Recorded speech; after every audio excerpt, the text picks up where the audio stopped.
Hello दोस्त, आज के सेशन में हम करेंगे ब्लू टैक्सोनॉमी से रिलेटेड और प्लस एमसीक्यू भी करेंगे। ठीक है, तो क्लास को चलिए स्टार्ट करते हैं बिना लेट किए। ब्लू टैक्सोनॉमी, ठीक है, ब्लू टैक्सोनॉमी का वर्गीकरण।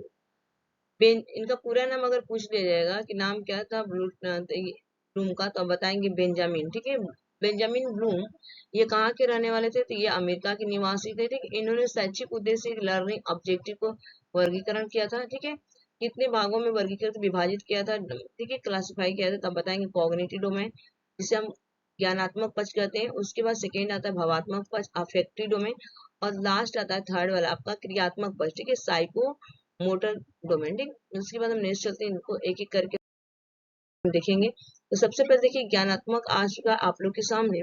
ज्ञानात्मक पक्ष में होता है ज्ञान कॉग्निटिव डोमेन। ठीक है, अगर पूछेगा कि इसका वर्गीकरण किसने किया था, तो हम बताएंगे बेंजामिन ब्लूम ने किया था। कब किया था? तो ये आपका किया गया था 1956 में किया गया था। ठीक है, ये मेंटल एबिलिटी से संबंधित है। देखिए, कॉग्निटिव का मतलब ही होता है ब्रेन, ब्रेन का मतलब होता है आपका दिमाग, भेजा। ठीक है, दिमाग होता है। ठीक है, ये इसका मतलब होता है मेंटल से, ये किससे संबंधित है? दिमाग से संबंधित है।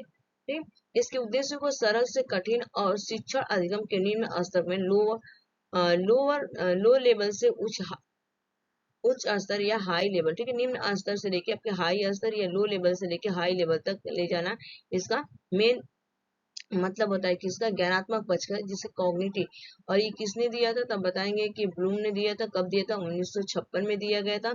और सरल से कठिन की तरह ये ले जाता है। ठीक है, और ये किससे रिलेटेड है? तो आप बताएंगे मेंटल एबिलिटीज तक दृष्टिकोण को। ठीक है, इन्होंने 6 भागों में बांटा। किसको बांटा? ब्लूम ने इनको भी 6 भागों में बांटा है। किसको बांटा बांटा अगर पूछेगा तो आप कॉग्निटिव पक्ष को। तो सबसे पहले अगर हम देख बात करें तो मूल्यांकन, जिसे हम इवोल्यूशन कहते हैं। फिर आपका संश्लेषण आता है, सिंथेसिस। थर्ड पर आता है आपका एनालाइसिस। ये आपके हायर लेवल के आते हैं। अगर मैं बात करूं उच्च स्तर के आते हैं या हायर लेवल आप कह सकते हैं इनको। कौन कौन आता है? इवोल्यूशन, सिंथेसिस और एनालाइसिस। ठीक, इनको भी हम देखते हैं आगे। चौथा अगर ये मैं बात करूं अप्लीकेशन, कम्प्रीहेंशन एंड नॉलेज, ये आपके लोअर आते हैं। ठीक है, सबसे पहले अगर मैं बात करूं तो आपका क्या होना चाहिए? ज्ञान होना चाहिए। फिर उसकी कम्प्रीहेंशन, समझ होना चाहिए। फिर अप्लीकेशन, कैसे किस उसको यूज करेंगे हम। ठीक है, इन सारी चीजों को। उसके बाद सेकेंड पॉइंट आता है आपका भावात्मक। भावात्मक उद्देश्य अफेक्टिव ऑब्जेक्टिव। ठीक है, इस पक्ष में वह तरीके शामिल होते हैं जिनमें हम भावनात्मक रूप से जुड़े होते हैं। माने तारीफ करना, प्रेरणा करना, उत्साह करना, उसको खुश रखने का फीलिंग होती है इसमें। अगर मैं बात करूँ इसकी फीलिंग की बात की जाती है, उठा नहीं जाता है, जाया नहीं सकता, ये आप लोग पढ़ा हुआ हिंदी में। उस उससे रिलेटेड ये होता है, हमारी भावनाओं से रिलेटेड, फीलिंग से रिलेटेड होता है ये सारे। ठीक है, इनको भी 6 भागों में बांटा गया था। ठीक है, ये भी किसने दिया था? तब बताएंगे ब्लूम ने दिया था। ऑप्शन पहला आपका दिया गया रिसीविंग। फिर उसके बाद आप क्या करेंगे? रिस्पॉन्डिंग करेंगे। फिर उसके बाद आप थर्ड में क्या करेंगे? वैल्यूइंग करेंगे। फिर कंसेप्चुलाइजेशन करेंगे। उसके बाद फिफ्थ आता है आपका ऑर्गेनाइजेशन आता है। और लास्ट वाला आता है आपका कैरेक्टराइजेशन। ठीक है, तो पहले आग्रहण, फिर उसका अनुक्रिया करेंगे, अनुमूल्यन करेंगे, अवधारण करेंगे। उसके बाद व्यवस्था उसकी करेंगे। फिर ऑर्गेनाइजेशन करेंगे। उसके बाद आप क्या करेंगे? चारित्र करेंगे। ठीक है, तो ये आपके 6 दिए गए थे। उसके बाद आगे चलते हैं। थर्ड वाला आपका होता है ये वाला क्रियात्मक उद्देश्य। क्रियात्मक में क्या होता है कि जो हमारे मसल्स होते हैं जो काम करते हैं उस चीज के लिए, साइको मोटर ऑब्जेक्टिव किया जाता है।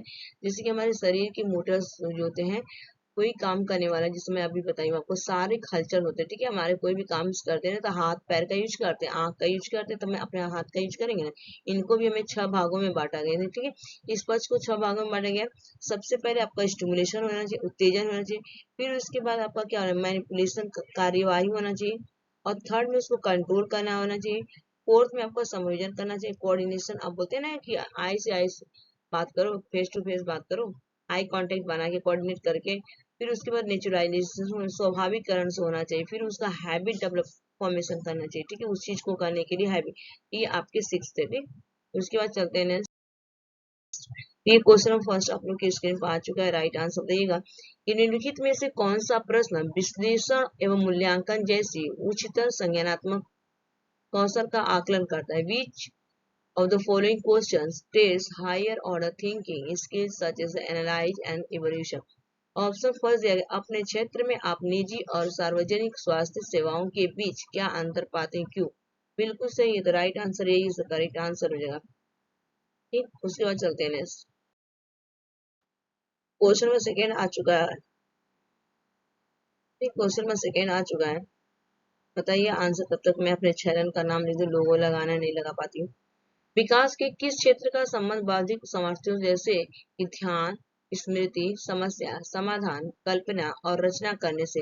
Which domain of the development related to the intellectual abilities such as attention, memory, problem solving, imagination and creativity? ठीक है, ऑप्शन ए दिया गया संवेगात्मक इमोशन, ऑप्शन बी दिया गया आपका संज्ञानात्मक क्षेत्र, ऑप्शन सी दिया गया सामाजिक क्षेत्र, ऑप्शन डी दिया गया आपका शारीरिक। ठीक है, आप किस पे अटेंशन देंगे? आप, अगर मैं बात करूं तो इसका राइट आंसर क्या होगा? संज्ञानात्मक। ठीक है, कॉग्निटिव। उसके बाद चलते हैं नेक्स्ट।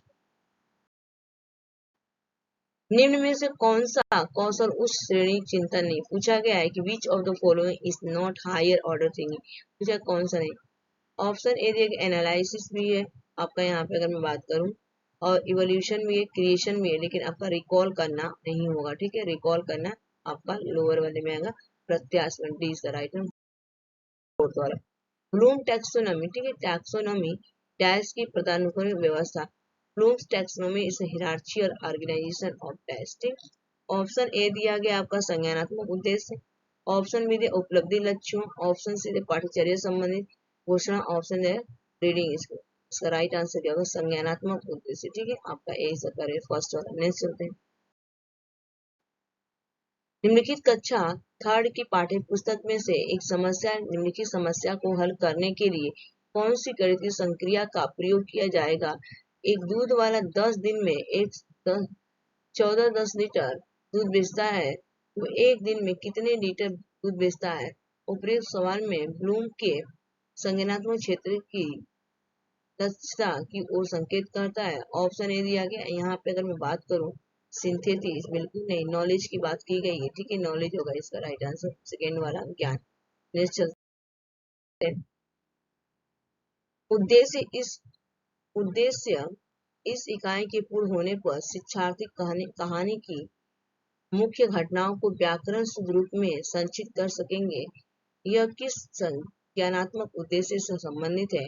ठीक है, the objective at the end of this unit, the students would be able to summarize the main event of the story in a grammatically correct language belong to the which of the following levels of the cognition? Option A दिया गया आपका मूल्यांकन, option second दिया गया समझ compression, option third दिया गया ज्ञान का प्रयोग एप्लीकेशन, ऑप्शन फोर्थ दिया गया संश्लेषण। ठीक है, इसका राइट आंसर अगर बात करूं तो इसका right is the correct answer होगा सिंथेसिस।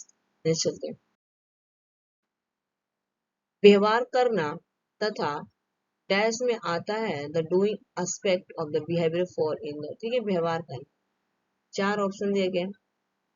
सीखने के गतिक क्षेत्र कोग्निटिव डोमेन बिल्कुल नहीं, सीखने के मनोविज्ञानिक क्षेत्र बिल्कुल आता है आपको, psychological domain of the learning. Cognitive में तो आएगा नहीं, अफेक्टिव। इसका राइट आंसर अगर क्या होगा? D is the correct answer, affective में। ठीक है, सीखने के भावनात्मक क्षेत्र में, affective domain of the learning. तो thanks for watching this video, bye bye, take care. आज के लिए इतना ही।